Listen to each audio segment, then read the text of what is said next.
and Counseling. Untuk materi hari ini adalah Permendagri 15 tahun 2023 dikaitkan dengan PBJ.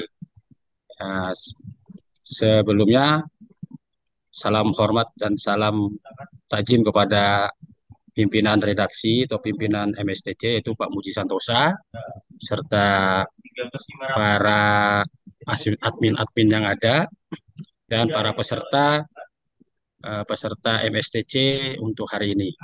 Izinkan saya untuk membimbing atau menjalankan acara hari ini sebagai moderator. Saya perkenalkan diri, saya Irwan Iskandar, PBJ Provinsi Kalimantan Timur. Ya. Kebetulan narasumber kita hari ini adalah Pak Christian Gamas atau sering dikenal dengan Pak Mr. C dari Kabupaten Kutai Barat. Kebetulan beliau juga JF PBBJ ahli muda. Untuk mempersingkat waktu, saya persilakan untuk beliau memaparkan materinya selama 15 menit, 45 menit. Selanjutnya nanti 45 menit ke depan kita akan sesi tanya jawab atau sesi sharing lah. Nah, sebelumnya saya ucapkan terima kasih. Silakan Pak Kris. Assalamualaikum warahmatullahi wabarakatuh. Saya agak mau copot jantungnya tadi 15 menit.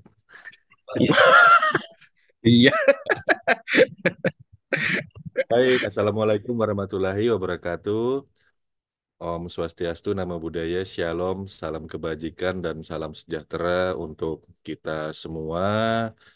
Sehat selalu ya Bapak Ibu. Di sini saya melihat banyak teman-teman yang eh, sudah lama ndak kopi darat begitu ya. Ada Cak Suhe ya, ada Om tadi Om Yefri dan lain-lain.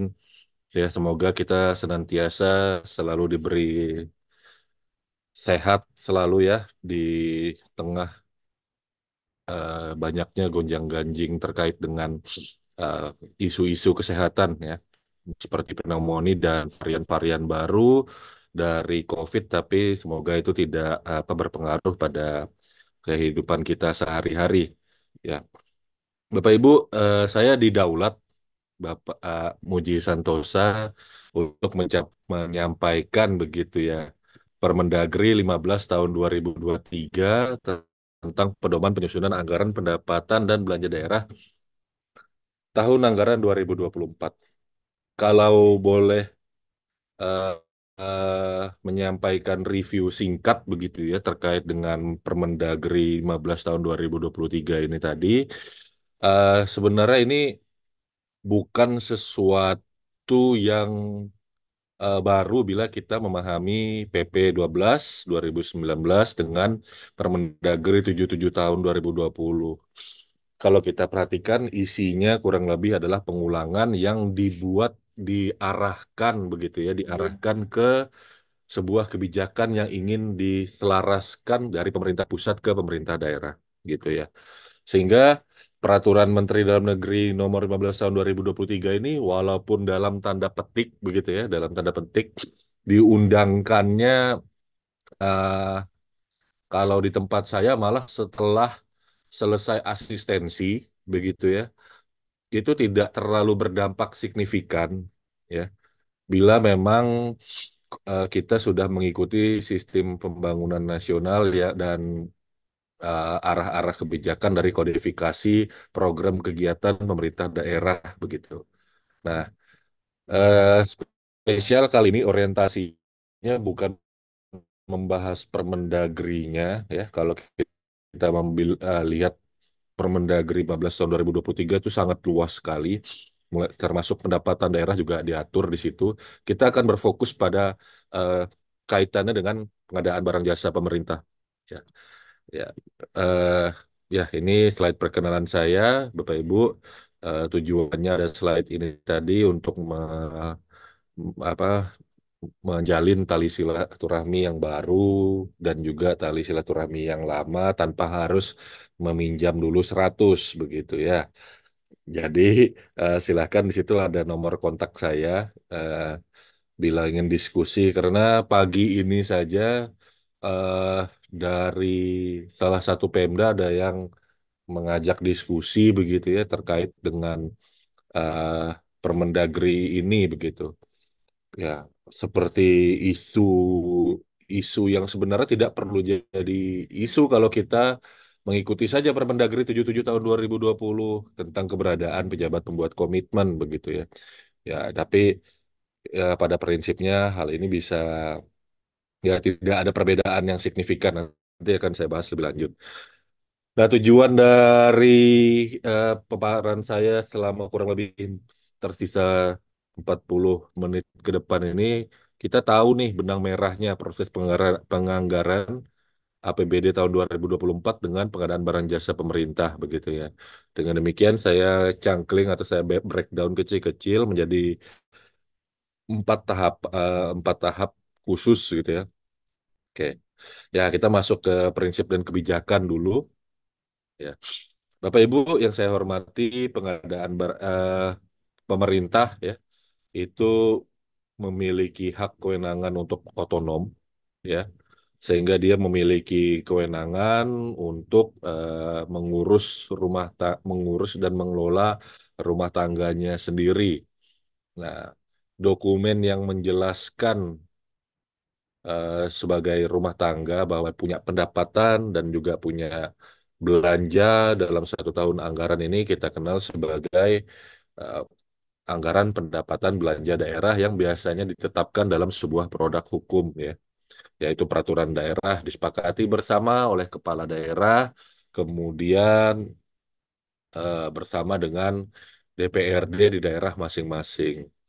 Dengan demikian, ada prinsip-prinsip yang harus dipatuhi ya, khususnya kalau kita melihat dalam dalam penyusunan APBD 2024 ada prinsip-prinsip yang diarahkan kepada dukungan untuk pencapaian program nasional sehingga daerah itu ya disatukan oleh sebuah prinsip agar tidak berjalan masing-masing begitu ya. Supaya kita berkolaborasi dengan apa yang ingin dicapai oleh pemerintah pusat, tapi tidak mengabaikan kekasan, ya, tidak mengabaikan dinamika yang ada di lapangan, tidak mengabaikan tantangan-tantangan dan kebutuhan yang dihadapi di daerah masing-masing. Dengan demikian, prinsip yang pertama ini ya menyusun ya kebutuhan penyelenggaraan yang menjadi kewenangan daerah dan kemampuan dan harus menyesuaikan dengan kemampuan pendapatan daerah. Ya, aspeknya di sini adalah pada saat penyusunan APBD, ya, tim anggaran secara umum begitu ya, itu akan diminta betul-betul menyusun kamar kamar dari alokasi dari pendapatan daerah itu jangan terlalu over optimis gitu ya. Ya, karena memang ini sudah ya sebenarnya bukan hal yang baru ya. Lagu lama karena saya kurang lebih 10 tahun yang lalu itu juga di pendapatan daerah ya. Itu selalu dibuat overestimate begitu ya. Kemudian kalau ada keinginan ya sengaja APBD-nya digelembungkan gitu ya. Dalam tanda petik begitu digelembungkan sehingga saya pernah melihat kondisi bahwa secara realisasi sebelum APBD perubahan ya itu sudah akan tercapai saja begitu ya. Tapi ujung-ujungnya caranya ya dilakukan over overestimate begitu ya sehingga naiknya drastis sekali di APBD perubahan. Nah, pola-pola seperti ini itu yang menjadi poin kenapa kok nomor satu ya dibuat bukan dan atau tapi dan kemampuan pendapatan daerah. Daerah boleh nih melakukan ya belanja dengan untuk memenuhi kebutuhan warga masyarakat dan wilayahnya, tapi betul-betul berbasiskan kebutuhan dan memang betul-betul rasionalis gitu ya, rasional gitu ya, logis gitu ya. Artinya kalau pendapatan dari pajak daerahnya itu misalkan pajak hotelnya misalkan per bulan 60 miliar gitu ya dalam setahun berarti sekitar 720 miliar misalkan dari pajak hotelnya ya misalkan. Nah, itu jangan overestimate menjadi 5 triliun begitu ya. Nah, itu yang tidak diharapkan dan diatur dalam prinsip penyusunan APBD ini tadi ya supaya tidak tidak cuman jadi apa alokasi kamar yang nantinya ujung-ujungnya kamar itu tadi ya kosong gitu ya. Kemampuannya hanya 720 miliar, tapi dialokasikan 5 triliun misalkan seperti itu.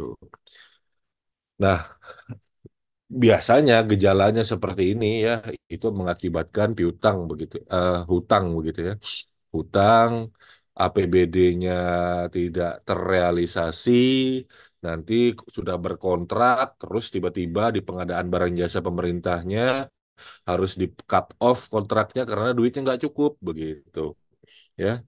Karena itu tadi pemerintah pusat ya dengan SIPD ini tadi sudah punya evidence begitu ya, sudah punya bukti bahwa ya apa pendapatan belanja daerah itu tadi bisa dimonitoring dan ada historinya begitu ya. Pendapatan daerah itu tadi yang mana yang benar-benar eh, yang benar-benar rasional ya dan mana yang bahasa kekiniannya anak zaman now itu ngadi-ngadi gitu ya atau mengada-ngada ya. Karena Bapak Ibu bukan saya melarang dari prinsip ini bukan berarti Kemendagri melarang pemerintah daerah optimis, tapi jangan over ya, jangan terlalu berlebihan. Lalu poin nomor dua, normatif secara umum APBD itu tidak boleh bertentangan dengan kepentingan umum dan peraturan perundang-undangan yang lebih tinggi. Kemudian ya APBD disusun dengan berpedoman pada kebijakan umum APBD dan rancangan prioritas dan plafon anggaran sementara yang didasarkan pada rencana kerja pemerintah daerah. Wah, mati lampu lagi. Pak Iskandar, saya sinyalnya baik aja. Masih kedengaran Pak Kris? Oke, oke, siap. Masih, ya. Oke, saya izin lanjut ya. Ternyata ya, eh, Samarinda ini lebih sering mati lampu dari Kutai Barat begitu. Kok Pak Irwan betah tinggal di Samarinda ya? Oh, isi. Yes. Iya ya. Saya yang Sudah kelahiran Samarinda, saya yang kelahiran Samarinda aja nggak pindah ke Kutai Barat aja nggak pernah mati lampu di sana, cuman hilang sinyal aja. Oke, saya masih. lanjut ya. Intermezzo saja. Lalu APBD itu disusun tepat waktu sesuai dengan tahapannya, jadwal. Nah, ini mengindikasikan ya, mengisyaratkan proses APBD ini tadi disusun dengan tepat waktu, harapannya serapannya juga bisa lebih optimal sehingga proses pemilihan penyedia yang mendahului tahun anggaran untuk yang durasinya panjang itu sangat disarankan gitu ya. Jadi nggak perlu tanya eh nggak perlu tanya lagi boleh ndak tender dini begitu ya, boleh ndak dengan RKA mau melakukan pemilihan penyedia, boleh nggak sebuah SK itu disusun berdasarkan RKA, ya boleh-boleh saja begitu ya. Jadi ini kan sudah diketahui begitu ya. Nah, di sini kan tahapan-tahapan ya dan jadwal itu diharapkan bisa sesuai dengan waktunya. Nah, langkah-langkah yang diperlukan untuk mengambil supaya tahapan dan jadwal itu tadi bisa dilaksanakan itu tidak masalah begitu ya. Contoh ada Pemda yang saya dengar sendiri begitu ya. eh, itu sudah melakukan penyusunan rancangan prioritas dan plafon anggaran sementara KUA PPAS-nya itu tadi sampai tahun 2025 dan itu bukan berdasarkan identifikasi kebutuhan yang masih mengira-ngira tapi sudah bentuknya konkret dalam bentuk RKA ya. Nah, ini menunjukkan bahwa ya boleh ya dari RKA-nya pun boleh dini begitu ya. Apalagi cuman tender ya gitu. Ya, jadi ini sudah semakin dipertegas gitu ya. Lalu ya, APBD tadi ya, poin 5 merupakan dasar bagi Pemda melakukan penerimaan daerah dan pengeluaran daerah. Bayangkan ya Bapak Ibu, penerimaan dan pengeluaran daerah itu tadi sudah ada posnya masing-masing, sudah ada alokasinya masing-masing. Nah, itu yang dijadikan dasar ya bagi pemerintah daerah untuk menetapkan target penerimaan maupun target serapan pengeluaran daerah. Dan yang poin 6 fungsi APBD itu adalah otorisasi, perencanaan, pengawasan, alokasi, distribusi, dan stabilisasi. Ya, jadi secara otoritas ya dalam fungsi APBD ya ini menunjukkan bahwa pemerintah daerah itu itu memang memiliki kewenangan untuk otonomi dalam artian dia berdasarkan kewenangan peraturan perundangan yang diberikan dia dapat melakukan pengelolaan rumah tangganya sendiri. Tapi pengelolaan rumah tangganya itu tadi tentunya dilakukan dengan perencanaan yang matang ya. Kemudian pelaksanaannya juga tetap tidak bisa mengabaikan aspek-aspek yang berbicara masalah akuntabilitas, ketertiban, dan yang lain-lain. Nah, di situ hadir pengawasan ya. Di situ juga ya pengawasan itu menjadi semakin penting bahwa APBD saat ini eh, alokasinya bukan kaleng-kaleng lagi gitu ya.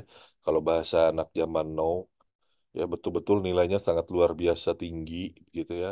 Ini menunjukkan bahwa pemerintah daerah itu betul-betul merupakan eh, bukan hanya perpanjangan tangan pemerintah pusat saja, ya, tapi juga ya diberikan kewenangan untuk mengalokasikan ya sesuai dengan dinamika di lapangan,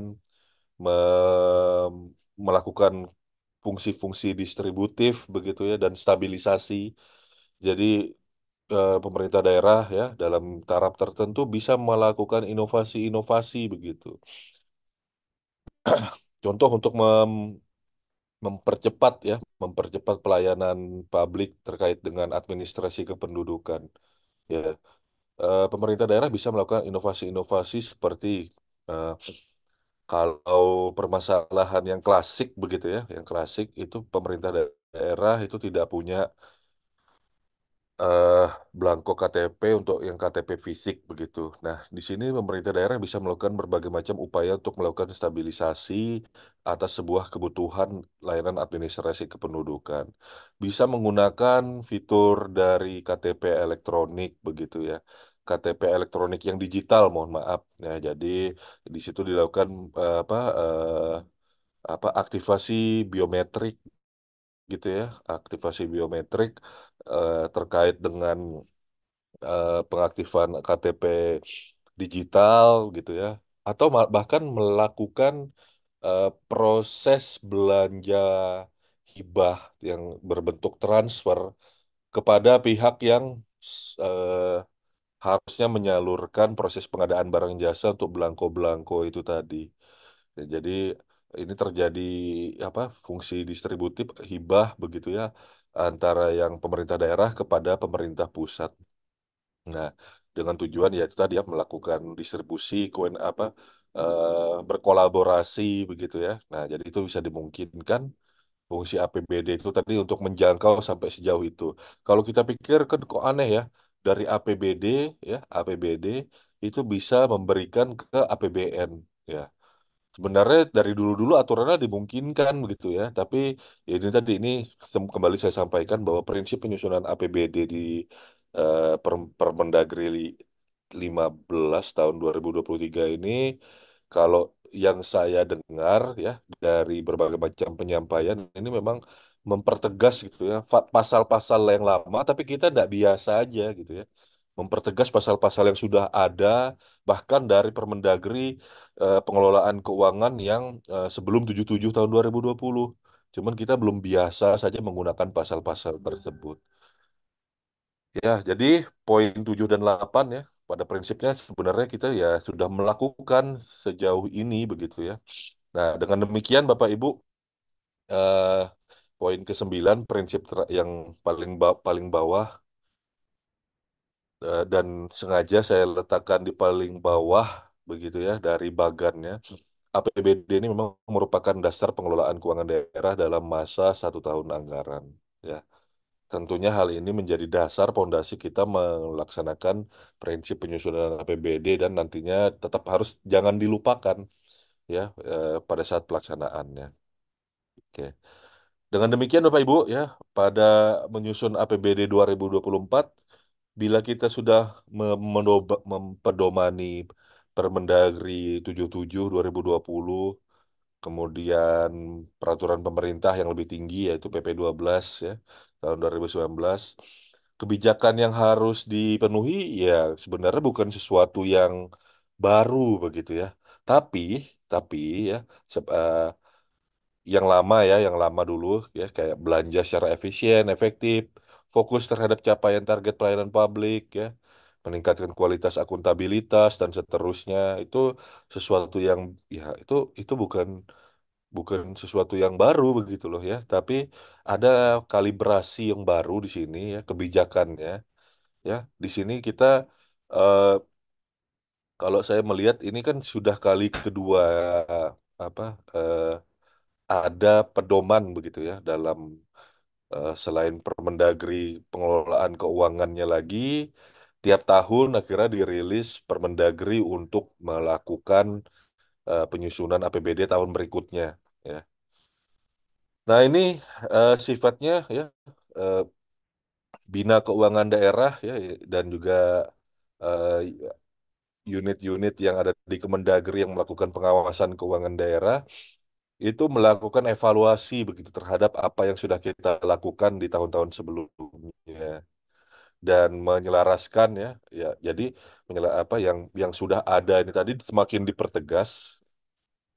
Contoh ya kayak tadi saya sampaikan eh, meningkatkan kualitas dan akuntabilitas penyusunan APBD dengan memperhatikan aspek transparansi, partisipasi, dan pengawasan publik. Bukan sebuah hal yang baru gitu ya. Kenapa kok bahkan sejak zaman kita reformasi ya penyusunan skala prioritas kita itu sudah dilakukan secara berjenjang mulai dari tingkat desa ya, musrenbang itu tadi, desa, kelurahan, kabupaten, provinsi, lalu ke nasional ya. Itu sudah lama kan kita sudah punya aspek partisipasi gitu ya. Di mana dalam musrembang itu tadi partisipasi dan pengawasan publik serta transparansinya itu diutamakan.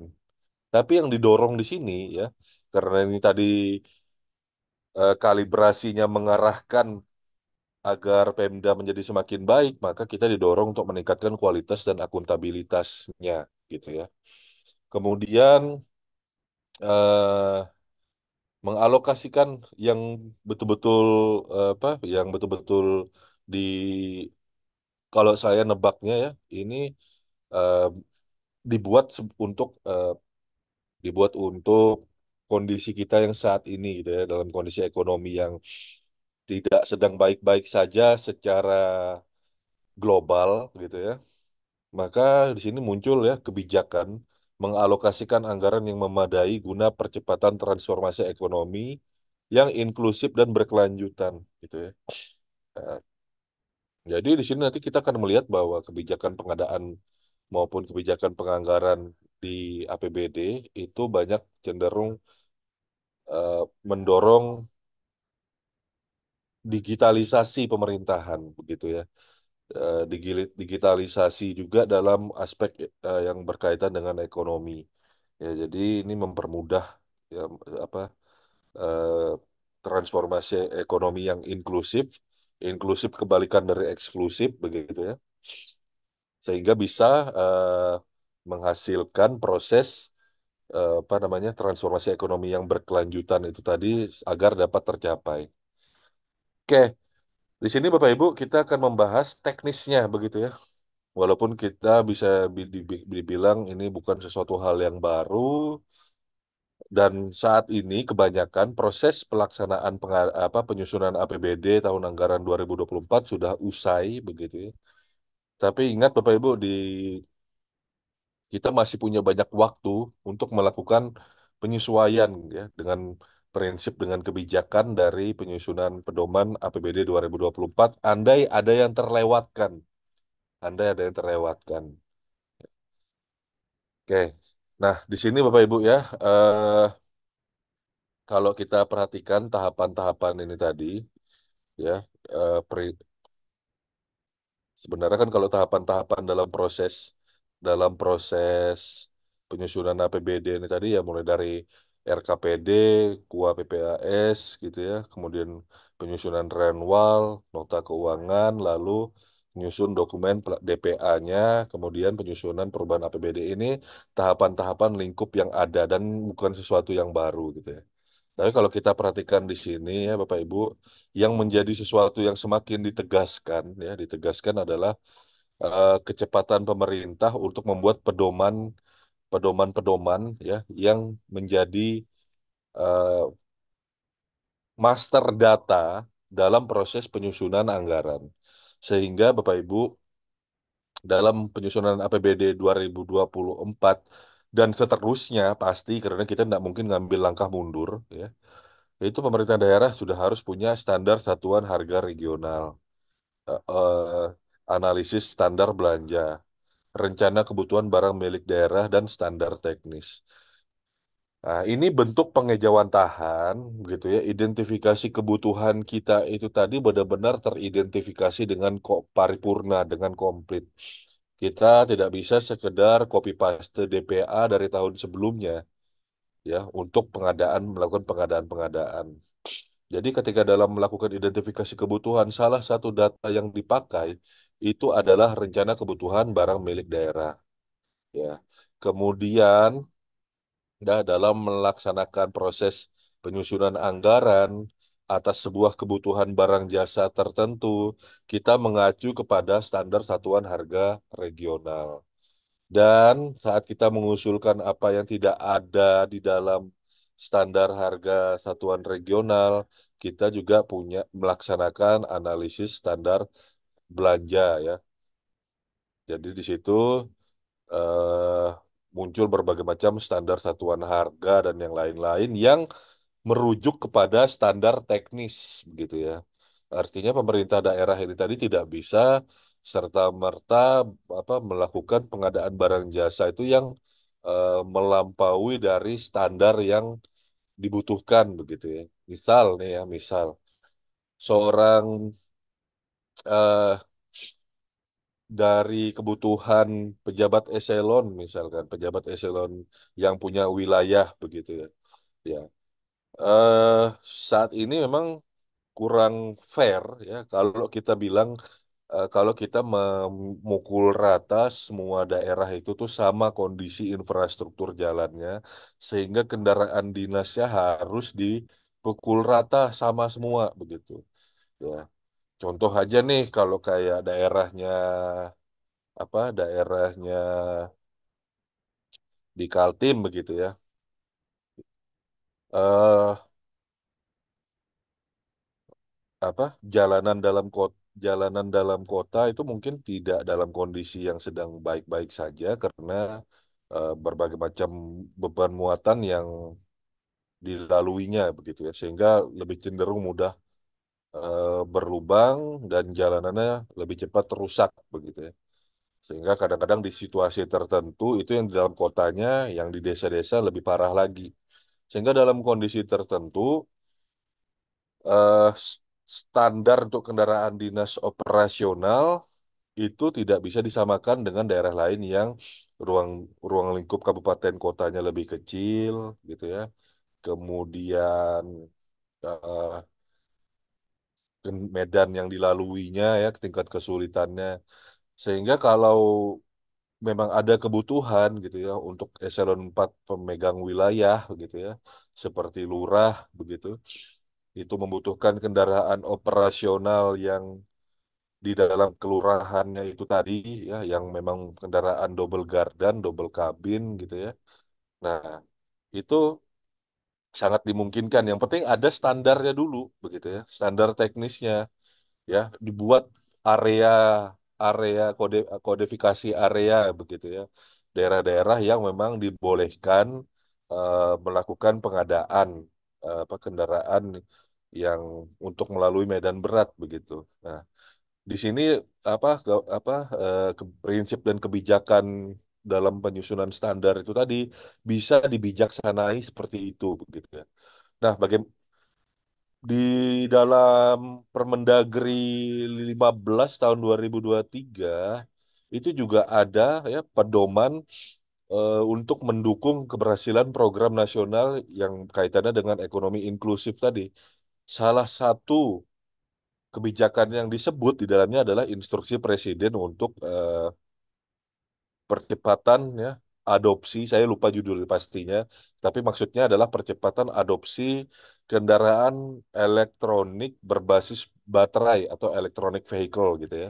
Nah, ini menjadi sesuatu yang bisa dijadikan kebijakan ya untuk dituangkan dalam standar gitu bahwa kalau untuk pemerintah daerah yang di dalam kabupaten kota apa ibu kota kabupaten kotanya bisa tuh beralih ke kendaraan listrik begitu ya. Kendaraan listrik tidak harus yang roda 4 ya Bapak Ibu, roda 2 begitu. Saya punya salah satu peserta pelatihan yang di bimbel P3K yang apa yang tertinggi itu skor salah satu tertinggi yang skornya di Jakarta di salah satu kementerian strategis itu tahun kemarin kalau nggak salah hampir ratusan kendaraan roda 2 yang berbasis baterai. 1 kWh, 1 2 kW apa pokoknya intinya apa per kilometernya itu hanya sekitar per kilometernya itu hanya sekitar 200-300 rupiah gitu ya untuk ngecasnya. Sehingga itu akan melakukan efisiensi dari sisi apa dari sisi eh, bahan bakar kendaraan bermotor yang konvensional yang harus ditanggung. Nah, ini bisa nih gitu ya kalau kota-kota daerah-daerah perkotaan itu mengadopsi untuk kendaraan dinasnya sewa kendaraan listrik ya, beli kendaraan listrik. Nah, itu diatur dalam standarnya. Nah, kewenangan itu diberikan dan kewenangan itu diberikan untuk prinsip kebijakannya itu dapat tercapai begitu. Nah, ini semua dituangkan dalam standar begitu ya. Jadi, Bapak Ibu, proses pembuatan standar yang diintegrasikan dalam penganggaran SIPD itu bukan cuma memindahkan standar itu langsung dari yang dulunya di kertas menjadi ke elektronik saja, tapi juga eh, justru kita itu dibuat lebih simpel, tidak perlu mikirin kertasnya lagi gitu ya, supaya kita bisa fokus kepada prinsip dengan kebijakannya. Nah, dengan demikian Bapak Ibu ya, program dan kegiatan masih sama seperti tahun sebelumnya, mengacu dari penyusunan-penyusunan anggarannya tadi ya, dengan standar-standar yang sudah ditetapkan, itu bisa berfokus kepada target dan sasaran, indikator capaian keluaran, indikator capaian hasil, dan turun ke satuan. Ya. Dengan demikian, Bapak Ibu, penyusunannya secara teknis di dalam penyusunan APBD ini tadi bisa sangat inklusif dan sangat teknis sekali penjabaran dari perpres pengadaan. Kalau kita berbicara identifikasi kebutuhan gitu ya, oh ya, menjawab kalau dari sisi kompetensi pengadaan 5W1H. Nah, 5W1H-nya itu tadi disambungkan ke dalam prinsip dan kebijakan di pengadaan di penganggaran APBD itu sudah sangat terbuka sekali gitu ya. Karena apa? Permendagri ini sifatnya iteratif begitu ya, Permendagri untuk pedoman penyusunan APBD. Nanti saya akan bahas maksudnya iteratif itu apa. Nah, di sini saya masuk ke poin ketiga, masih ada kurang lebih eh, 11 menit lagi ya. Nah, eh, beberapa hal ya yang disampaikan begitu ya. Ada yang sifatnya pengingat begitu ya, pengingat karena ini menjadi sesuatu yang ya tidak boleh diabaikan gitu ya, bahwa penganggaran pengadaan tanah gitu ya untuk kepentingan umum itu masih merujuk kepada peraturan perundangan terkait dengan pengadaan tanah.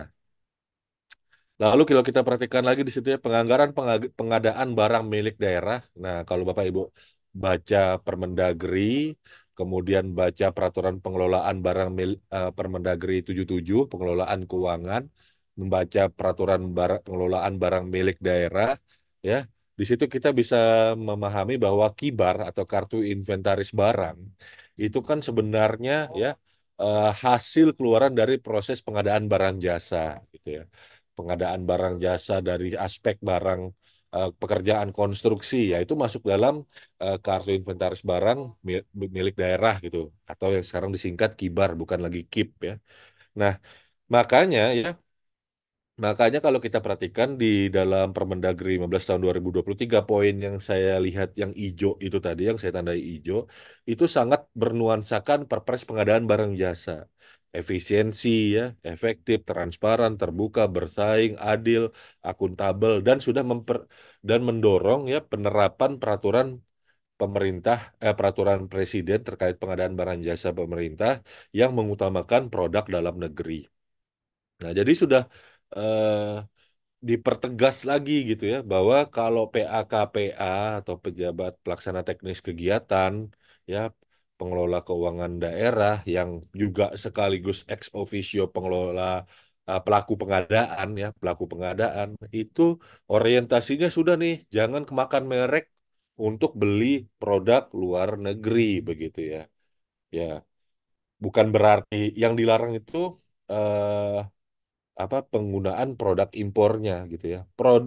Produk global yang masuk ke Indonesia begitu ya. Dia berinvestasi di Indonesia, buka pabrik di Indonesia, ya itu tetap produk dalam negeri begitu kan. Sehingga kita upayakan mendorong penggunaan produk dalam negerinya.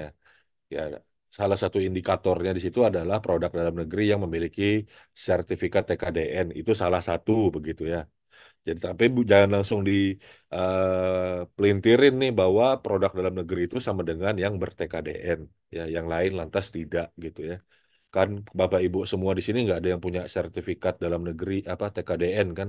Masa ya bukan eh, masa ya bukan anu ya produk dalam negeri gitu ya. Kita kan kalau dalam melaksanakan aktivitas kita khususnya di bidang jasa begitu ya, di bidang jasa kita menghasilkan memenuhi klasifikasi baku komoditas Indonesia yang buku 5 begitu kan. Nah, jasa-jasa yang ada di kita ini semua ya yang dari warga Indonesia ini seperti contoh barang jasa membersihkan AC aja ya itu kan nggak mungkin tuh kita membersihkan AC gitu ya pakai eh, tenaga warga negara asing begitu ya ya kan kita pastinya pakai eh, pelaku usaha setempat begitu ya.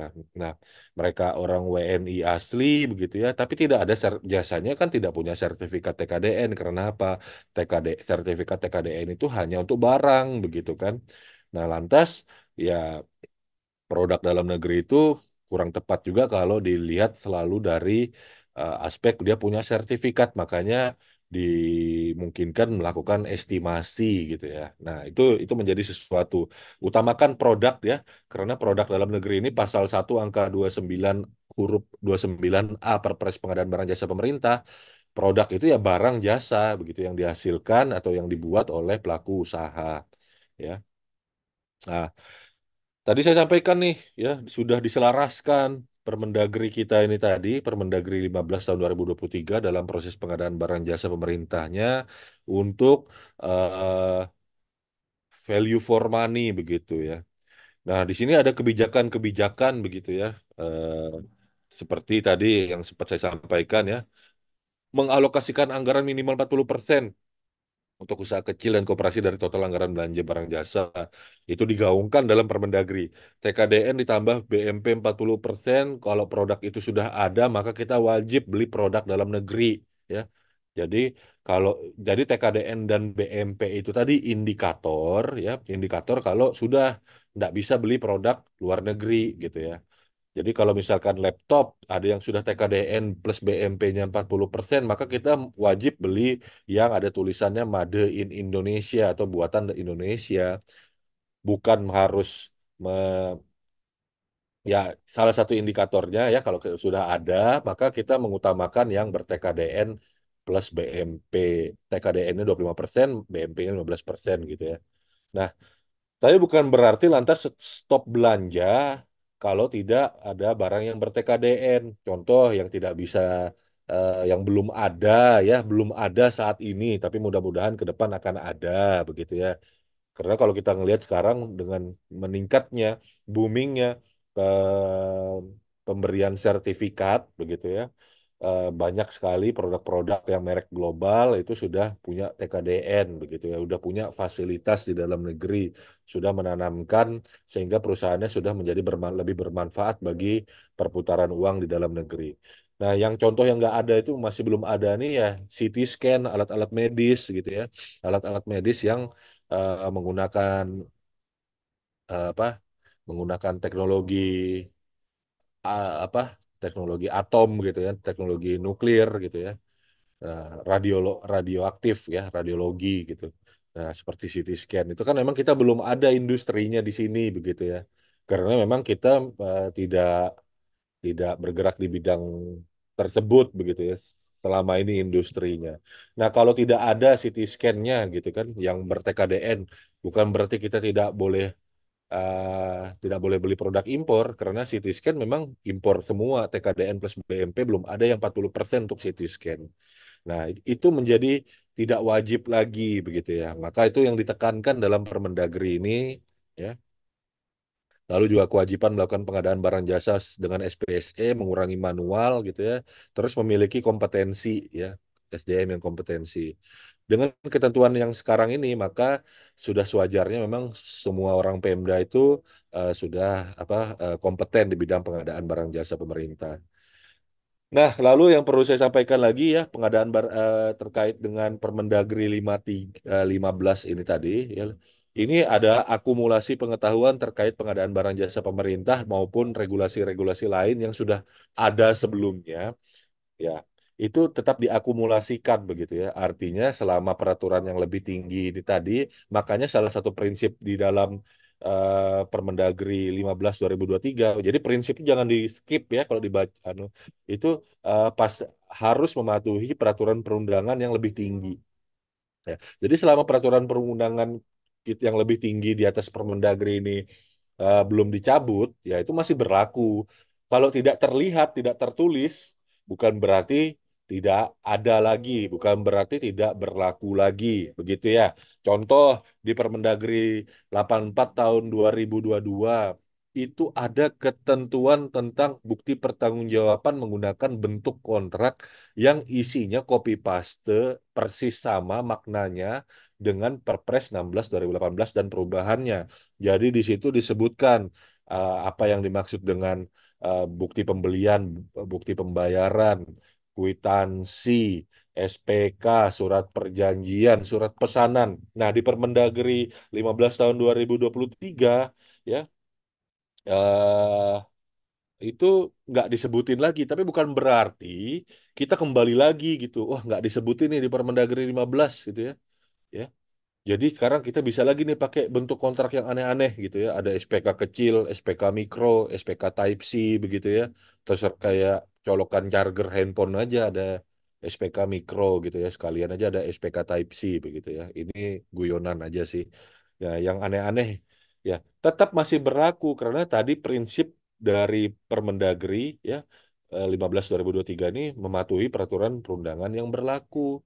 Nah, dan nggak perlu ditulis lagi begitu loh ya karena kemarin di tahun lalu gitu ya di tahun lalu itu sudah dituliskan begitu ya harusnya sekarang sudah paham masa setahun nggak belajar apa-apa gitu kan jadi dulu memang dituliskan seperti ini mungkin karena banyak ya Pemda di sebelum tahun 2023 itu melakukan inovasi-inovasi yang menyusahkan gitu ya belanja kerupuk 20.000 harus pakai SPK mikro gitu ya jadi lebih mahal apa namanya SPJ kerupuknya daripada materainya begitu ya. Apa lebih mahal SPJ-nya gitu ya pakai SPK kecil-kecil banget gitu kan. Misalkan gitu kerupuknya kerupuknya belinya 5.000 begitu ya. Terus di kopi rangkap 3 SPJ-nya pakai materai ya berarti ada 20.000 materainya harga kerupuknya 5.000. Nah itu kan udah efisien makanya Mendagri di Permendagri 824 tahun 2022 menuliskan nih gitu ya dalam rangka mempermudah gitu ya pertanggungjawaban atas PBJ dengan bentuk kontrak dan bukti pertanggungjawaban. Nah itu isinya di Permendagri 84 itu muncul nih ya bentuk-bentuk kontrak sesuai perpres pengadaan supaya tidak nyeleneh lagi. Nah, sekarang nggak muncul. Bukan berarti lantas kita langsung amnesia gitu ya. Setahun kemarin, oh sudah mulai beres, ya. Terus tiba-tiba tahun ini nggak ada lagi, sudah gitu ya. Kan kita kan birokrat begitu ya. Birokrat ini kan teknokrat begitu kan. Jadi dia tidak tidak nih mohon maaf nih lebih banyak bekerja dengan menggunakan olah pikir begitu ya. Ya, bukan berarti langsung tidak ada ditulis langsung dianggap hilang. Lalu nih kembali diingatkan ini masih ada. Nah, ini yang masih ada ini tadi itu yang biasanya masih diulang-ulang kekeliruannya gitu ya, atau memang penting ya. Nah, yang masih diulang-ulang kekeliruan itu tadi itu adalah pemberian TPP khusus UKPBJ yang belum terrealisasi, sehingga itu masih dipertahankan ya. Dulu ada di halaman 49 Permendagri di halaman lampiran Permendagri 84, sekarang muncul di halaman 49, 48 dan 49 ya.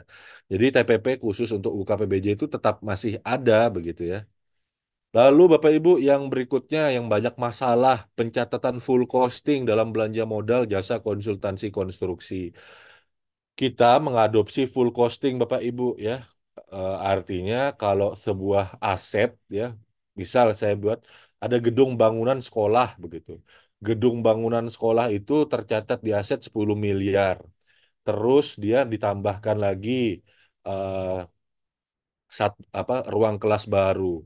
Ruang kelas barunya itu anggap aja eh, 5 miliar gitu ya.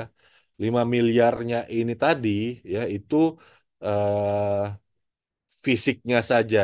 Nah, terus dalam proses apa namanya perencanaan dan perancangan dan pengawasannya kurang lebih ada jasa konsultansi sebut saja 500 juta. Nah, berarti ini harus digabungkan gitu ya, full costing gitu. Jadi asetnya nambah aset fisik ya 5 miliar, tadi saya contohkan, terus konsultan perancang dan konsultan pengawas itu 500 juta totalnya, jadi 5,5 miliar. Ditambah dengan nilai aset yang bangunan yang sudah lama, maka totalnya 10 miliar tadi tambah 5,5 miliar. 15,5 miliar. Sehingga Bapak Ibu dalam kondisi saat ini pencatatan full costing ya, jangan sampai ada kontrak-kontrak atau anggaran yang disusun dengan yang namanya tidak nyambung gitu ya. Ya, ya, jadi dalam DPA-nya itu juga harus nyambung gitu ya. Jasa konsultansi untuk pembangunan ruang kelas baru, entah itu perancangan dan pengawasan, itu harus sinkron dengan pekerjaan konstruksinya. Karena apa? Ini akan dicatat sebagai nilai aset tetap yang menggunakan prinsip full costing. Jangan ya melakukan kondisi seperti ini.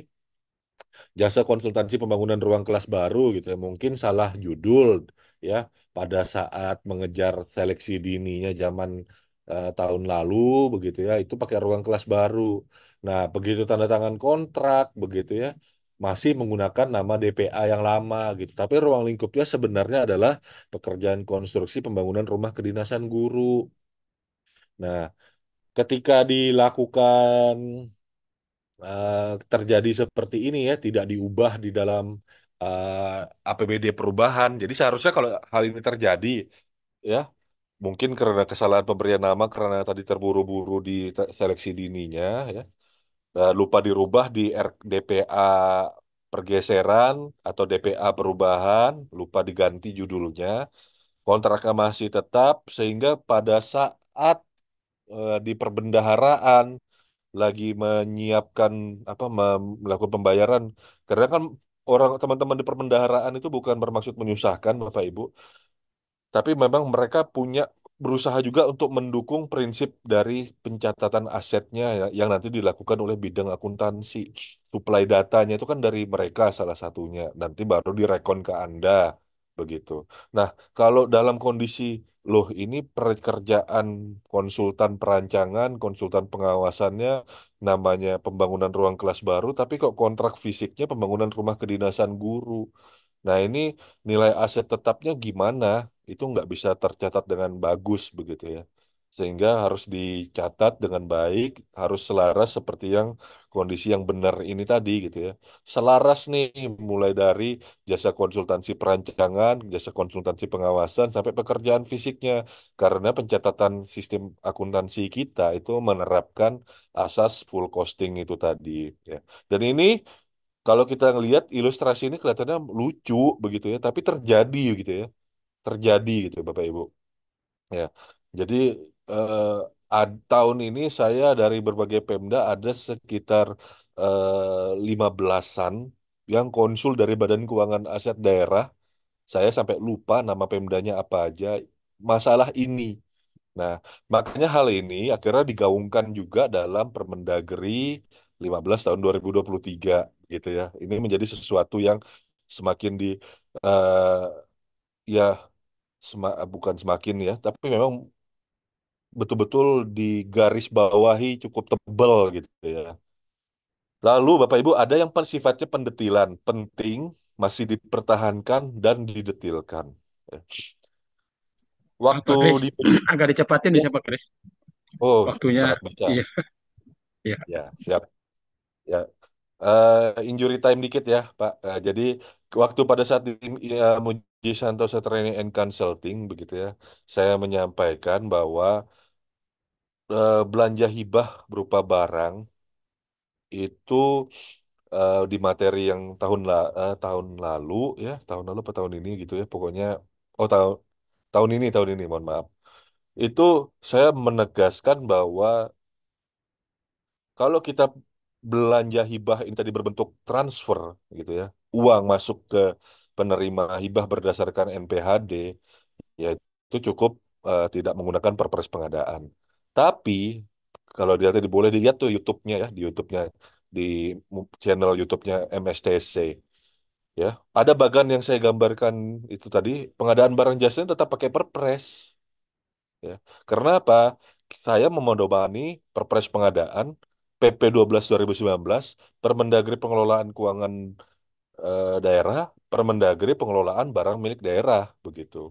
Jadi walaupun waktu itu di halaman 49 Permendagri 84 2022 tidak sampai menyebutkan sesuai dengan ketentuan peraturan perundang-undangan mengenai pengadaan barang jasa pemerintah, secara logika pikir hukumnya kita sudah harus pakai Perpres. Karena Perpres itu mengatur belanja ruang lingkup belanja barang jasa milik daerah juga yang pakai APBD begitu. Jadi jangan karena dia belanja hibah ya barang yang diserahkan itu tadi tidak pakai peraturan pengadaan barang jasa pemerintah. Nah, ini yang menjadi sesuatu yang ditegaskan. Ketentuan ini juga mutatif mutandis dengan bantuan sosial ya. Jadi kalau ada apa namanya kalau ada pengadaan barang jasa yang yang barang jasanya itu diadakan hibah dulu apa barang jasa diadakan dulu baru dihibahkan maka itu eh, dilaksanakan dengan perpres pengadaan. Terus yang masih sering berulang NPHD apa naskah perjanjian hibah daerah itu selalu masih kepala daerah yang tanda tangan padahal di Permendagri 77 2020 itu sudah jelas kewenangan pengguna anggaran, tugasnya pengguna anggaran begitu ya. Nah, ini karena masih berulang kesalahannya, maka itu ditegaskan ya dalam Permendagri 15 2023. Saya masih sering ngelihat gubernur, bupati, wali kota itu masih melaksanakan gitu. Nah, kalau gubernur, bupati, wali kota mau menyerahkan hibahnya itu oke gitu ya, nggak masalah. Barang jasa sudah selesai dilaksanakan oleh PA-KPA, seremonial, silahkan kepala daerah menyerahkan. Tapi untuk NPHD-nya itu cukup PA Ya, Pak saja Kris, pengguna. Ya, sebentar ya Pak ya. Dikit lagi. kayaknya Oke. jaring. Oh iya ya, siap. Oke, demikian Bapak Ibu ya untuk ini juga ya yang bolak-balik saya izin matiin kamera ya jaringan ya Ya, kayaknya. ya. Oke. Kemudian juga masalah yang stunting itu ya anggaran yang sering ditegur oleh pemerintah pusat anggaran pendukung lebih besar nih daripada belanja barang jasanya maka pengadaan barang jasa harus mendukung begitu. Nah, contoh pembangunan puskesmas. puskesmas dibangun selesainya di November atau di Desember gitu ya. Kapan tuh eh, capaian kinerja untuk meningkatkan biasanya di Dinkes itu meningkatkan angka harapan hidup. Angka harapan hidupnya kapan bisa meningkat dalam hitungan hari? Nggak mungkin. Harusnya perpres pengadaan itu tadi dilakukan dari awal-awal proses pengadaannya sehingga punya waktu mungkin di atas 6 bulan begitu ya untuk mendukung capaian program. Banyak yang berdalih, oh, itu untuk tahun depannya Pak Puskesmasnya loh. Target kinerja program kegiatan dan subkegiatannya itu tahun ini gitu ya. Itu bukan tulisan gimmick doang begitu ya. Nah, gitu. Nah, kemudian ya ini tadi sudah saya sampaikan di awal harus sesuai standar ya. Jadi standar-standar itu harus sudah tersedia, standar satuan harga regional ya, itu analisis standar belanja sudah masuk ke dalam SIPDRI. Kemudian juga ada peran APIP yang melakukan review standar itu tadi. Lalu masih ada tidak dihilangkan ya BTT sengaja karena memang dalam Permendagri ini tadi kita tidak mau apa pemerintah daerah BTT-nya harus tetap ready gitu ya.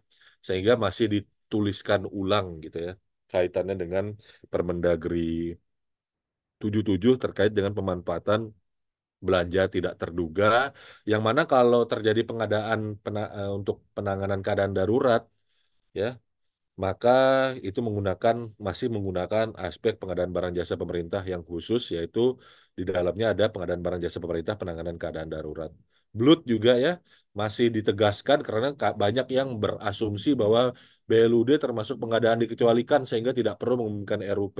Nanti dulu peraturan presidennya menyatakan masih tetap wajib mengumumkan di RUP, walaupun sudah ada aturan kepala daerah yang mendasari jadi aturan pimpinan BLUD untuk melakukan pengadaan secara dikecualikan, normatifnya itu tetap masih harus diumumkan di RUP. Pelaksanaannya saja yang menggunakan variasi sesuai dengan analisa belanja dari BLUD tadi untuk merespon dinamika di pengelolaan BLUT. Didorong juga Bapak Ibu untuk pengadaan berkelanjutan ya.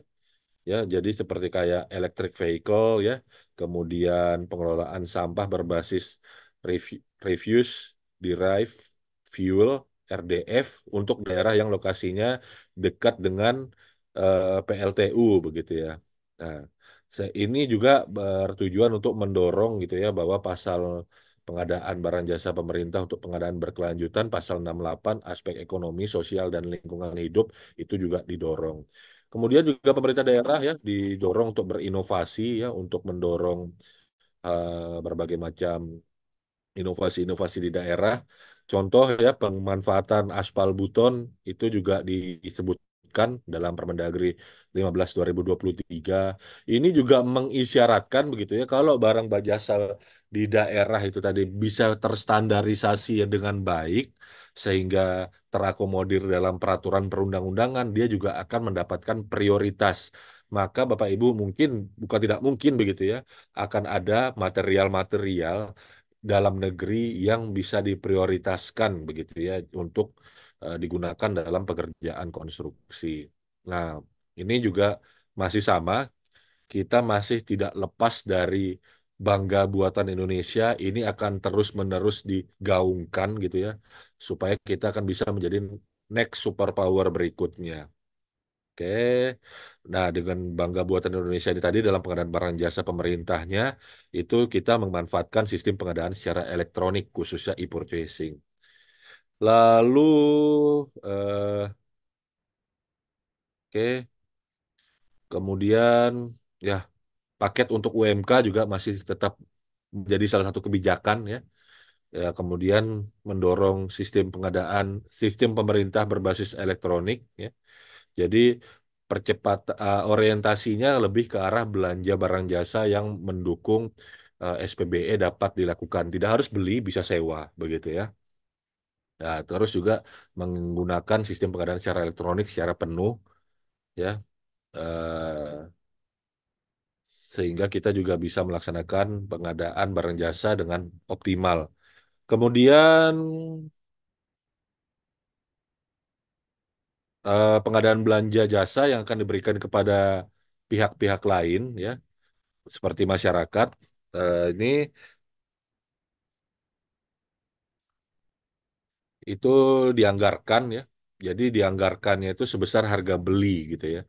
Jadi tidak lagi nanti secara proses itu akan berdebat ini spesifikasi barang jasanya itu yang mana begitu ya. Harganya yang seperti apa begitu. Nah, kemudian tadi saya sampaikan ini akumulasi pengetahuan masih tetap banyak kasus masalah di kewajiban penyelesaian kewajiban berkontrak ya. Maka Bapak Ibu terkait dengan perpanjangan waktu ya, di sini secara prosedural ya, peraturan Menteri Dalam Negeri ini kalau dia masih ada kewajiban di tahun ini ya yang akan yang akan dibayar karena melampaui tahun anggaran, maka Kepala SKPD itu meneliti dasar pengakuan kewajiban pemerintah daerah kepada pihak ketiga sebagai dasar penganggaran dalam APBD dan diformulasikan terlebih dahulu dalam RKA SKPD. Artinya di sini eh, Kepala SKPD selaku pengguna anggaran itu bertanggung jawab menyusun telaah untuk menganggarkan kewajiban tersebut agar bisa diakui sebagai hutang. Nah, ketika dilakukan sebagai diakui untuk penganggaran ini tadi ya, ini juga masuk dalam peraturan kepala daerah tentang penjabaran APBD tahun anggaran 2024 dan diberitahukan kepada pimpinan DPRD. Nah, maka ini nanti ini jadi dia nanti ini ada fleksibilitas tapi syaratnya harus apa di anu dulu ya ditempuh dulu. Nah, jadi sudah ada perkada, perkadanya itu disampaikan nih kepada pimpinan daerah. Maka ini menjadi muatan yang ditampung dalam laporan dalam peraturan daerah untuk perubahan.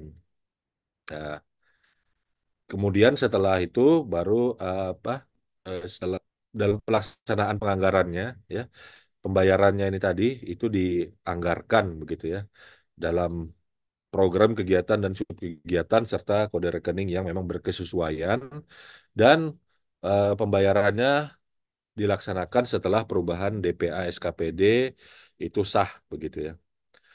Kemudian juga ada diatur ya ketentuan-ketentuan tentang force majeure keadaan kahar ketika berkontrak begitu ya.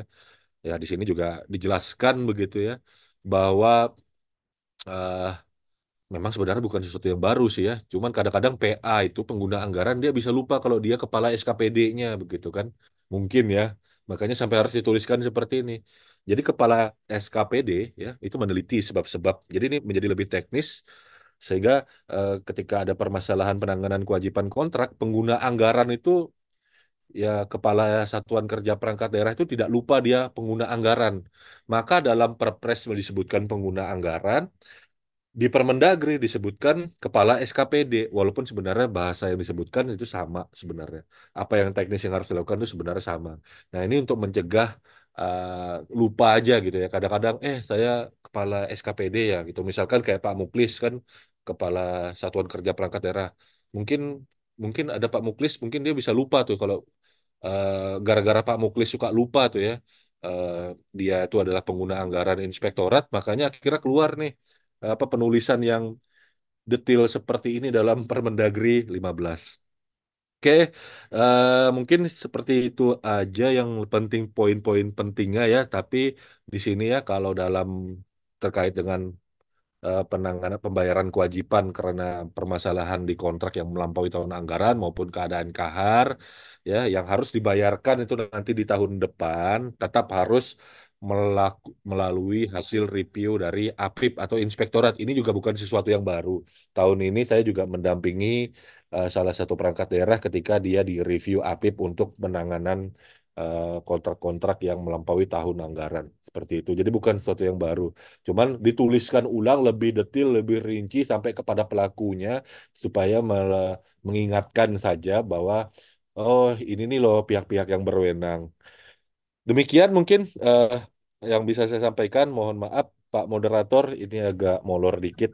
Ya, terima Siap, kasih. nggak apa-apa Pak.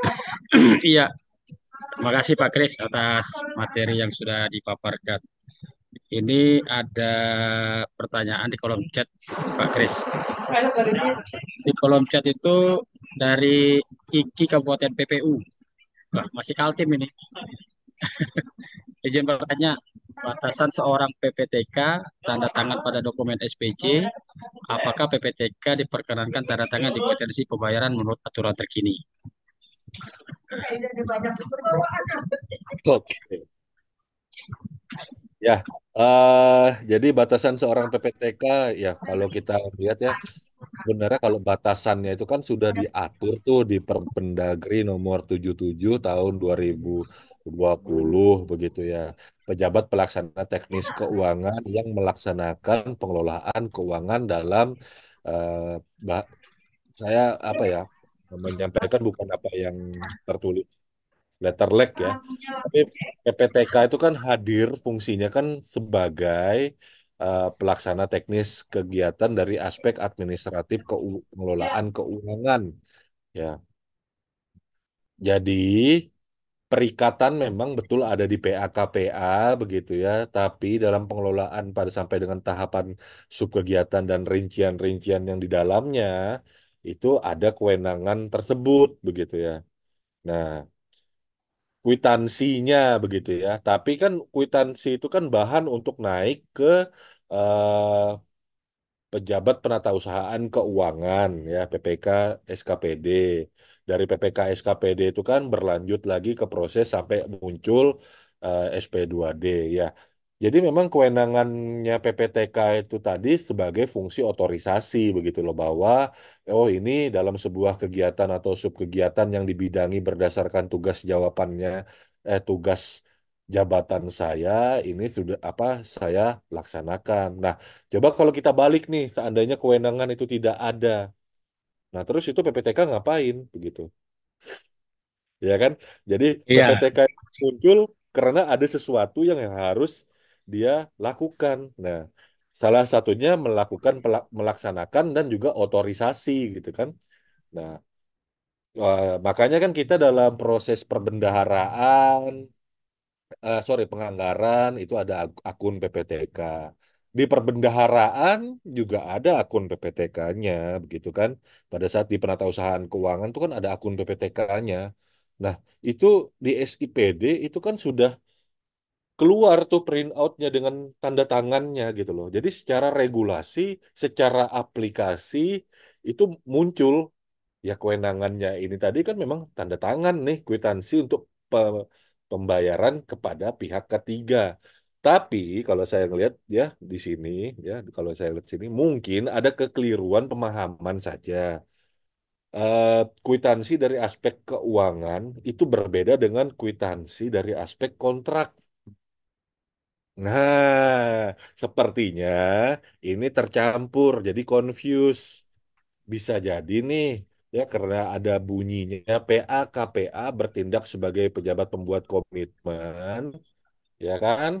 Maka kwitansi yang ada untuk kontrak, kwitansi kontrak nih ya, kontrak, betul kalau itu yang terjadi, kwitansi dalam antara pihak pertama dengan pihak kedua, kwitansi untuk kontrak pengadaan barang jasa pemerintah, kalau tidak ada penetapan pejabat pembuat komitmen, kan yang jadi PAKP yang jadi PPK kan PAKPA tuh.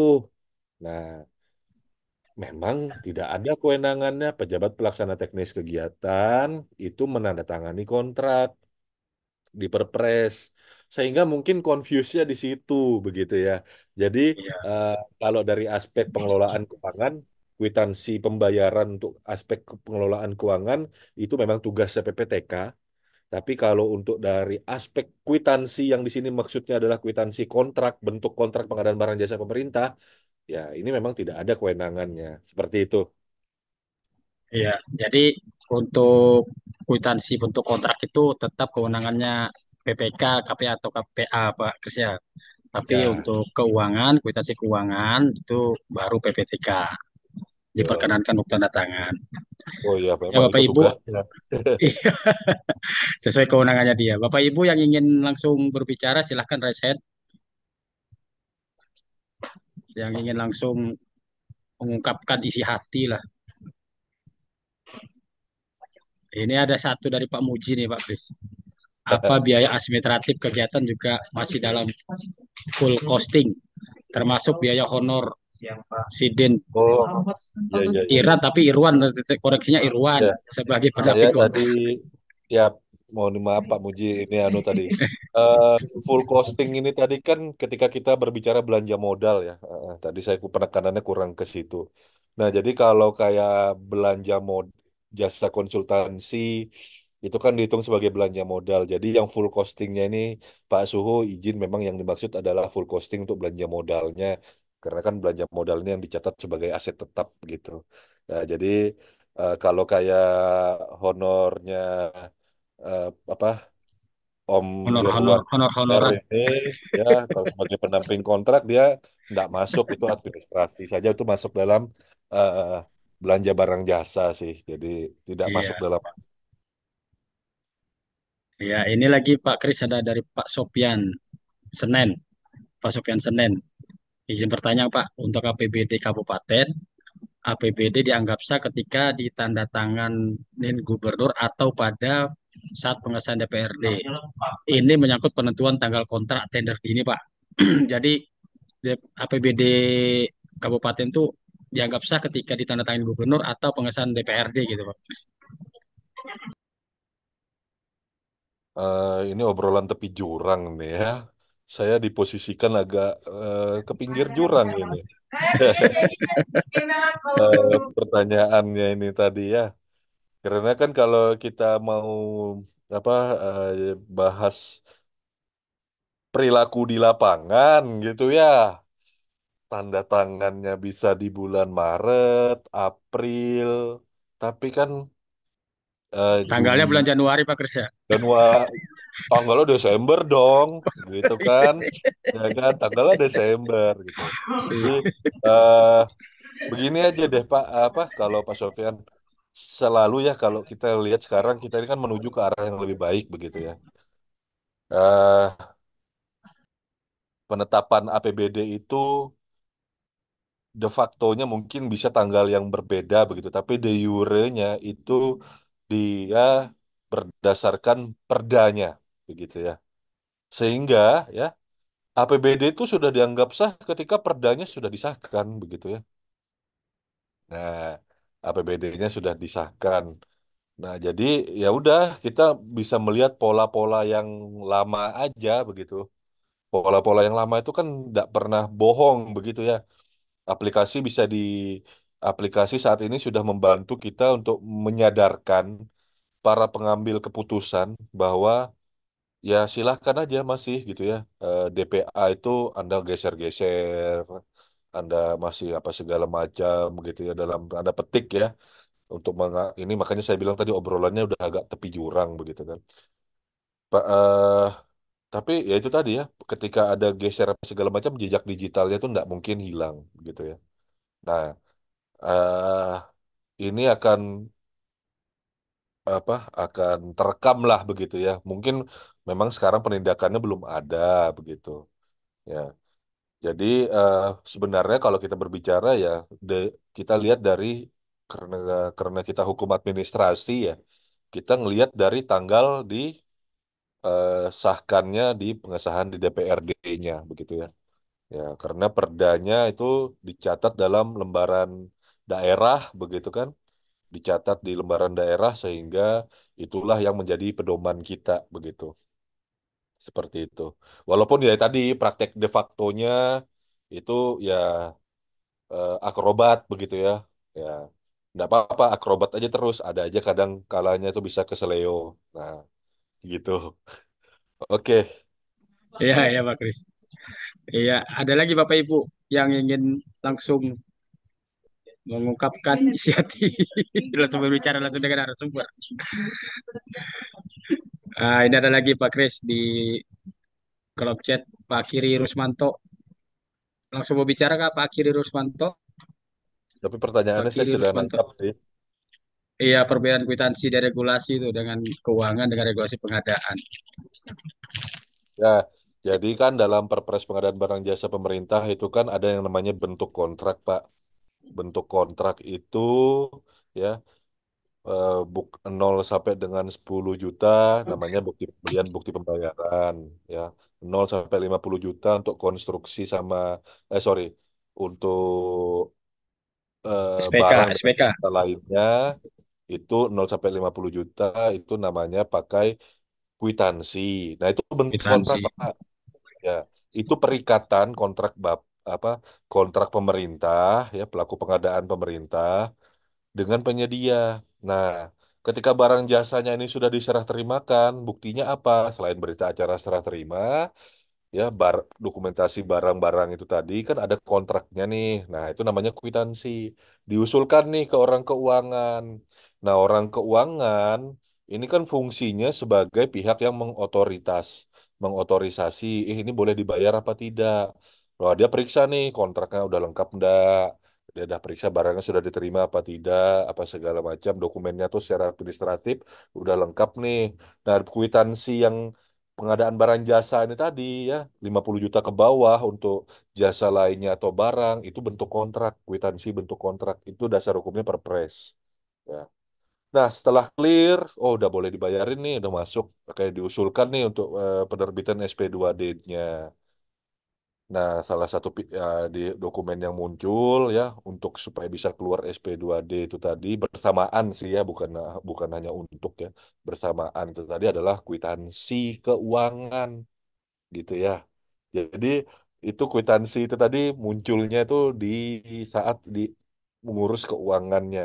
Kwitansi ini tadi eh, orang keuangan, kepala apa orang keuangan itu ceritanya eh, ngas ngas apa eh, ngasih duit nih ya sebagai kuasa bendahara umum daerah apa sebagai bendahara umum daerah orang keuangan itu gampangannya saya analogi ini nih kwitansinya ya saya apa eh, sudah ada duitnya nih dialokasikan ke kamu boleh deh Anda ngurus SP2D. Nah, dari SP2D-nya tadi baru sudah ada oh duitnya sudah penyedianya pihak ketiganya ini kalau dari aspek keuangan pihak ketiga disebutnya ini sudah menyatakan bahwa mau apa menerima gitu ya menerima tek maka dari SP2D-nya itu dicairkan seperti itu makanya ada kwitansi dari aspek orang keuangan gitu ya bukti bahwa memang uang ini ya disalurin gitu loh nah itu ya Ya, panjang ya mungkin juga jadinya gini Pak Kris ya, penjelasannya. kwitansi pembelian dengan kwitansi pembayaran mungkin ya. Kan pembelian Ya itu dari penyedianya, pembayaran kan dari dinasnya.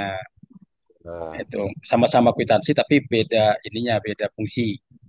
fungsinya beda satu kontrak satu Ya, duitnya ini satu kontrak, satu duit. satu duitnya ini mau keluar apa ini keluar gitu loh bayar Iya, gitu. benar.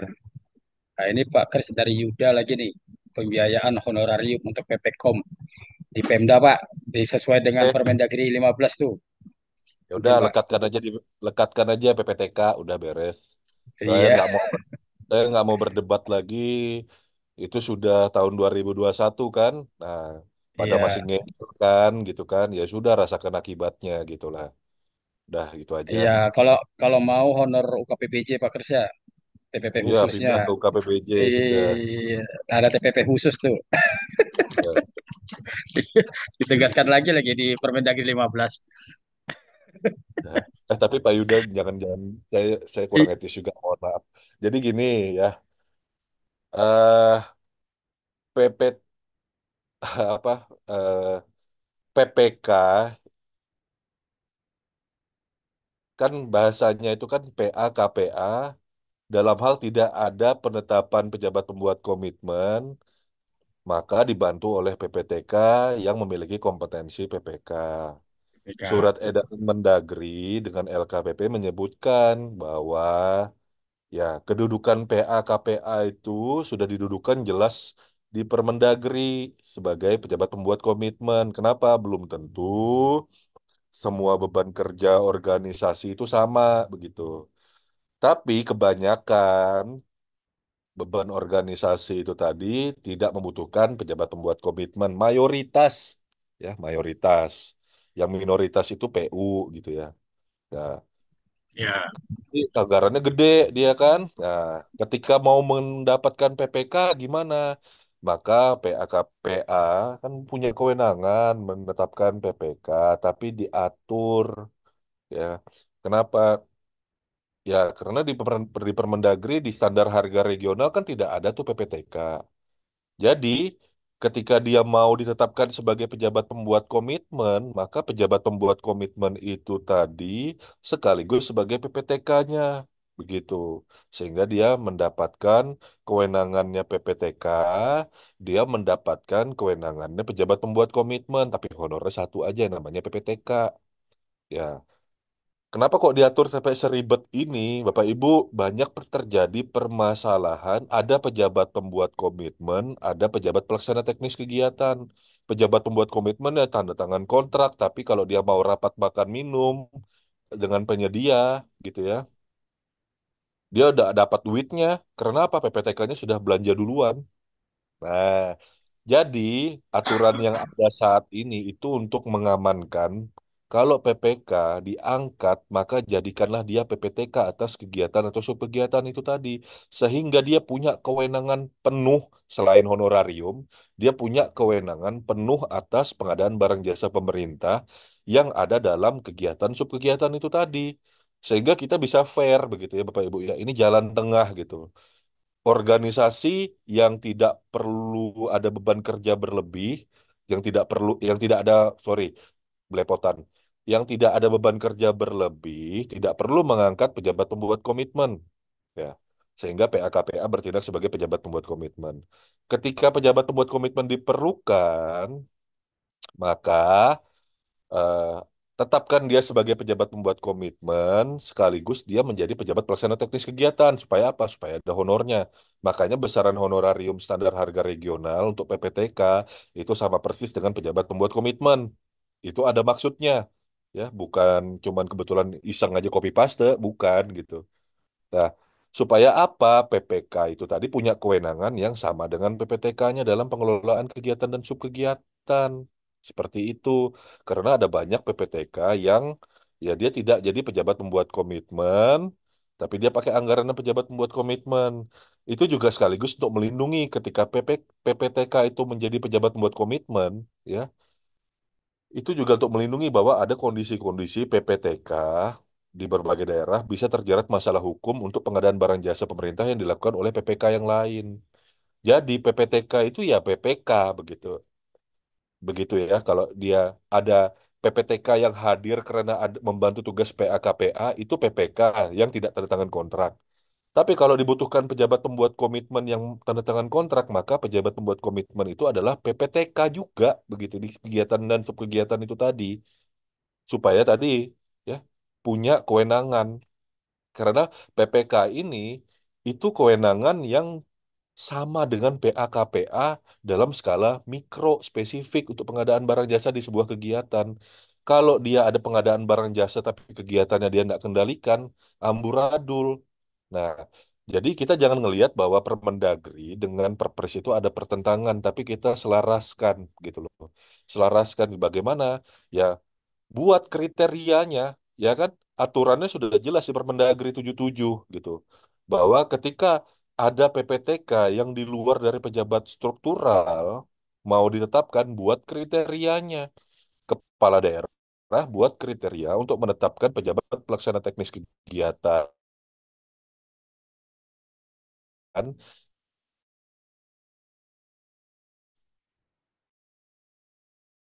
bisa tetapkan dari PPK gitu ya, PPK, tapi dia melekat PPTK-nya. Kalau di tempat saya pernah membuat sebuah keputusan untuk kepala daerah diatur gitu loh. Jadi diatur gimana?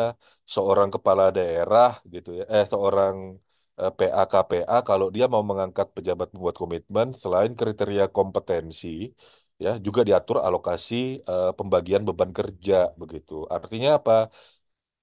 Kalau di tempat saya PPK konstruksi khusus di Dinas PU ya dalam hal ini dia dipersyaratkan wajib menjabat sebagai apa? Dia PPTK-nya ya ketika dia ditetapkan di luar dari pejabat struktural, maka dia nanti bertindak sebagai pejabat pembuat komitmen. Jadi sekaligus SK-nya, gitu. Itu syarat pertama.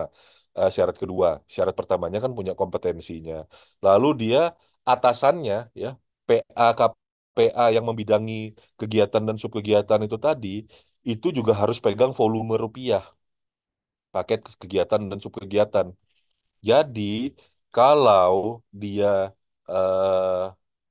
KPA-nya itu mau mengangkat PPK sekaligus PPTK yang membidangi paket 5 miliar, maka dia harus punya anggaran apa KPA atau PA-nya itu punya 50 miliar dulu. Jadi diatur 10%. Jadi tidak ada PPK yang muncul, terus PA KPA-nya datang duduk melamun aja, tidak tanda tangan kontrak, tidak mengelola kontrak, nggak mengelola kegiatan gitu. Nah, karena memang dia membantu, tapi bukan apa PPK ini dia bukan yang membantu. Kalau PPTK dia membantu PAKPA sebagai PPK.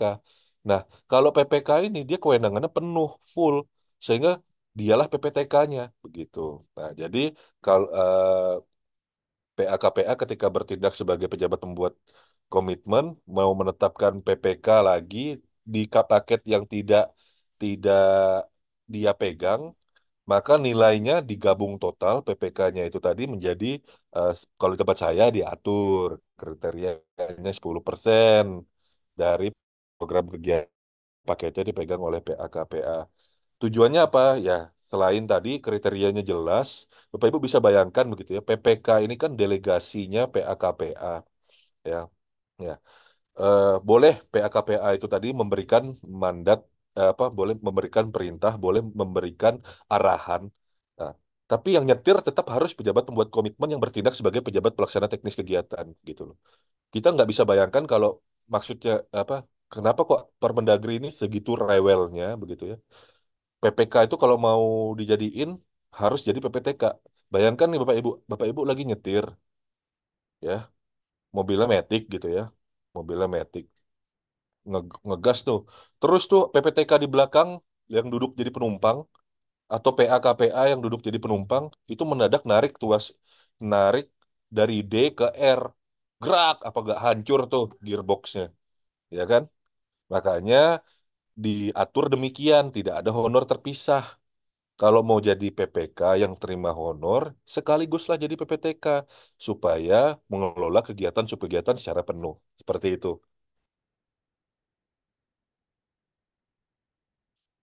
Gitu ya Pak Yuda ya. Jadi PPK-nya honornya gimana? Ya jadi PPTK sekalian supaya dapat Ya Pak kewenangan Yuda ya. kegiatannya. Oke, Ya, satu lagi nih Pak Kris, udah satu lagi ini dari Pak Akiris Rusmanto lagi nih terkait belanja hibah berupa uang yang diterima penerima hibah berdasarkan NPHD.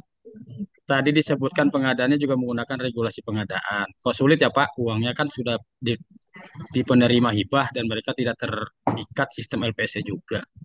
Ya Pak Kris, ini satu satu pertanyaan dan dijawab. Setelah itu ya sudah selesai. oke, Pak Kris. oke. Ya, siap. Jadi kan kalau yang tadi saya sebutkan, kalau hibah berupa uang ya transfer. Ini tulisannya jelas kok hibah berupa barang. Ya, hibah berupa barang nih.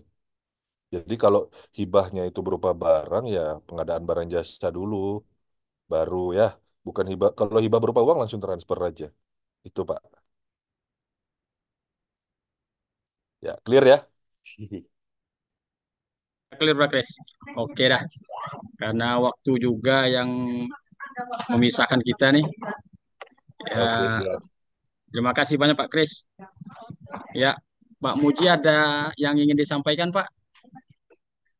Silakan Pak Muji.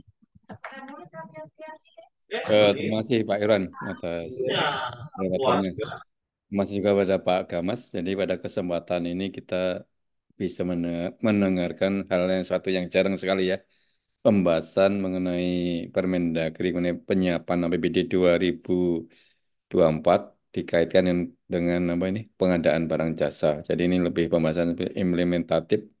Pembahasan undang seperti ini sangat berguna bagi kita semua sehingga kita bisa melakukan pengadaan secara efektif dan akuntabel sehingga kalau diaudit oleh Pak Muklis tidak ada masalah lagi begitu Pak Irwan ya. Demikian Bapak Ibu Iya, atas kesempatannya dan presentasi dari Pak Christian Gamas semoga ini senantiasa bermanfaat bagi kita semua. Terima kasih. Wassalam. ya, Pak Muklis ada hadir nggak? Pak Muklis ini ada yang Hadir, dari disampaikan nggak? tadi hadir, hadir, hadir, Ya, hadir. disampaikan ini dulu Pak Inspektur supaya lepas daripada auditor. Cukup lah, cukup, cukup. Iya. Oke dah. Terima kasih banyak Pak Inspektur. Iya, untuk menutup acara kita, Pak Kris, silakanlah untuk closing statement-nya untuk kita-kita nih apa yang perlu diperhatikan lagi. Silakan Pak Kris. Oke, Bapak Ibu, saya mohon maaf selama penyampaian mungkin ada yang kurang berkenan begitu ya. Tapi poin pentingnya Permendagri 15 2023 ini kan sebenarnya mendetilkan ke ranah teknis ya. Jadi dia merangkum aturan-aturan yang ada supaya dalam proses pengadaan barang jasa bisa lebih sesuai dengan regulasi. Dan Permendagri 15 2023 ini sebenarnya bukan hanya bicara belanja ya, tapi juga termasuk di pendapatan. Nah, jadi eh, poin-poin penting yang saya sampaikan memang khusus untuk di pengadaan barang jasanya, teknisnya, karena kalau berbicara untuk sosialisasi Permendagri 15 2023-nya, Bapak Ibu itu sudah banyak sekali dilakukan begitu ya, dan itu lebih ke arah kalau kita mau merencanakan apa yang harus kita lakukan. Nah, di sini saya mencoba menjanjikan kalau sudah kalau merencanakan ini tadi, bayangkan di proses pengadaannya nanti seperti apa. Demikian mungkin selama 1 jam setengah selama diskusi yang ada, saya mengucapkan terima kasih begitu ya. Diskusinya cukup buat kepala agak pusing juga, walaupun pertanyaannya teks gitu ya. Tapi cukup berat menjawabnya. Ada kemungkinan Bapak Ibu saya menjawabnya berdasarkan pemahaman saya yang bisa jadi keliru. Jangan lupa kalau Bapak Ibu mau melakukan eksekusi pelaksanaannya, tetap rujuk peraturan perundangan yang berlaku. Tidak bisa kita menggunakan kata YouTube gitu ya, nggak bisa. Jadi kalau ada hal-hal yang eh, perlu dipastikan akuntabilitasnya, bersurat ke LKPP, bersurat ke Kemendagri, berkonsultasi kepada APIP sehingga pelaksanaan di dalam proses pengadaan barang jasa pemerintah Bapak Ibu bisa aman. Demikian, saya mengucapkan terima kasih Pak Muji sudah mempercayakan kepada kami untuk mencari perspektif lain dari aturan ini. Mohon maaf sekali lagi, salam pengadaan. Ya, salam pengadaan Pak Kris. Ya, Alhamdulillah Bapak Ibu ya, sudah kita di ujung waktu. Saya selaku moderator dan mewakili juga narasumber mengucapkan terima kasih dan undur diri. Wassalamualaikum warahmatullahi wabarakatuh.